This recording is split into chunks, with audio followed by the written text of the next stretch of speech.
Welcome to Concrete Block, the podcast where we dive into the latest news and stories from around the world. I'm your host, Walter, and we're glad you're joining us today. We're starting off with a developing story that's been making headlines for months now. The conflict in Gaza has taken a devastating toll on civilians, with reports of widespread destruction, displacement, and hunger. The Israeli military says it already controls 75% of the territory after nearly 2 years of war, which began when militant group Hamas attacked southern Israeli communities. According to sources briefed on a recent meeting between Israeli Prime Minister Benjamin Netanyahu and the country's military chief, there are plans to expand military operations in Gaza. This move has been met with international pressure, with the UN calling reports about a possible expansion deeply alarming if true. The situation on the ground is dire, with close to 200 Palestinians having died of starvation since the war began, and over 20 dying just yesterday when a truck carrying food overturned. The Gaza Health Ministry reports that more than 61,000 people have been killed in the conflict, mostly civilians. We want to provide a balanced view of this complex issue, so we'll be exploring different perspectives and insights from experts and those affected by the conflict. It's essential to understand the nuances of this situation and the concerns of all parties involved. As we continue to follow this story, we'll bring you updates and analysis. For now, it's clear that the international community is calling for a ceasefire to ease the suffering of civilians in Gaza and to secure the release of hostages being held by Hamas. We'll be right back with more of today's top news on Concrete Block. Welcome back to Concrete Block. I'm your host, Walter. We're halfway through our program today, and we're going to dive into a story that's been making headlines in the United States.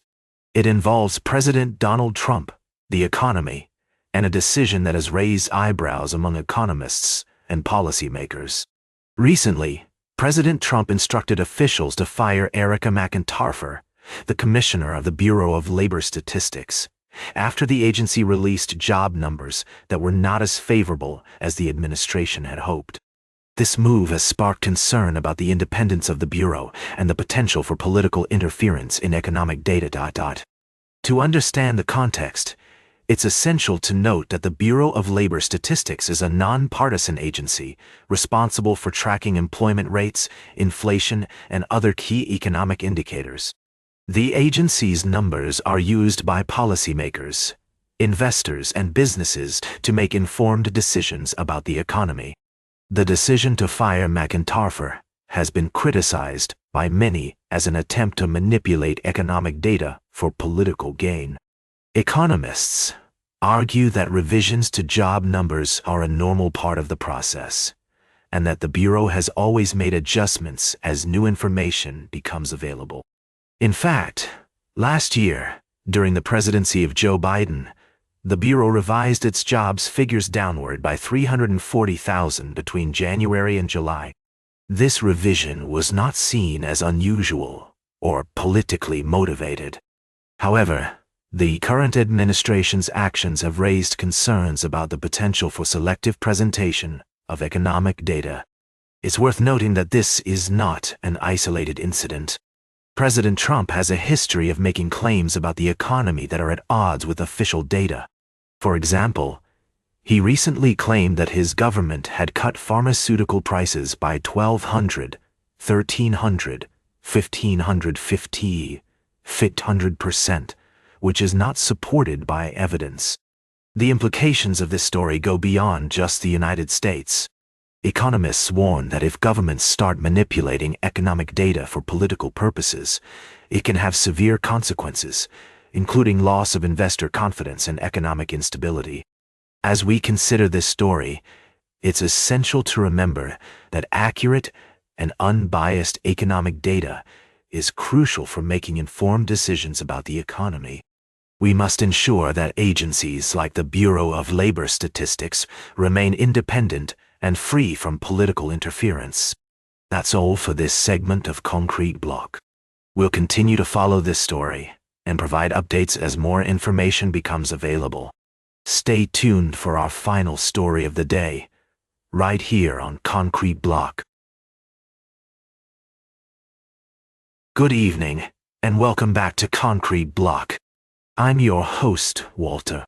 As we close out today's show, we're going to take a look at a developing story from the Balkans, where Bosnia's election commission has made a significant move against the separatist leader of the Republika Srpska, Milorad Dodik. Now, for our listeners who may not be familiar with the situation, let me provide some context. The Republika Srpska is one of two entities that make up Bosnia and Herzegovina, the other being the Federation of Bosnia and Herzegovina. This division was established by the Dayton Peace Accords in 1995, which ended the Bosnian War, but left a fragile peace in its wake. Milorad Dodik, the leader of the Republika Srpska, has been a vocal advocate for secession from Bosnia, which has led to tensions with the central government and the international community.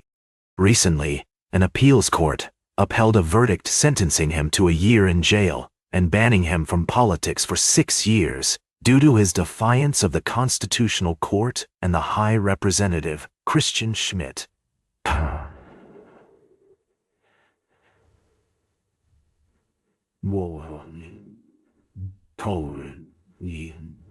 High Representative Christian.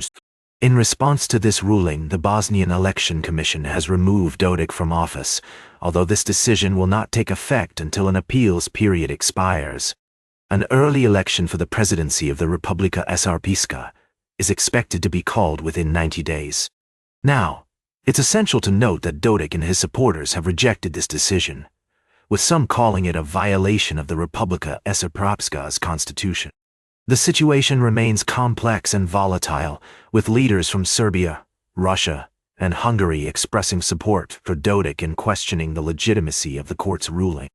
As we examine this story, it's crucial to approach it with fairness and balance, recognizing the deep-seated historical and ethnic tensions that underpin the conflict in Bosnia. The international community continues to play a role in maintaining peace in the region, but the path forward remains uncertain. In conclusion, the situation in Bosnia is a reminder of the ongoing challenges faced by countries recovering from conflict and seeking to build stable democratic institutions.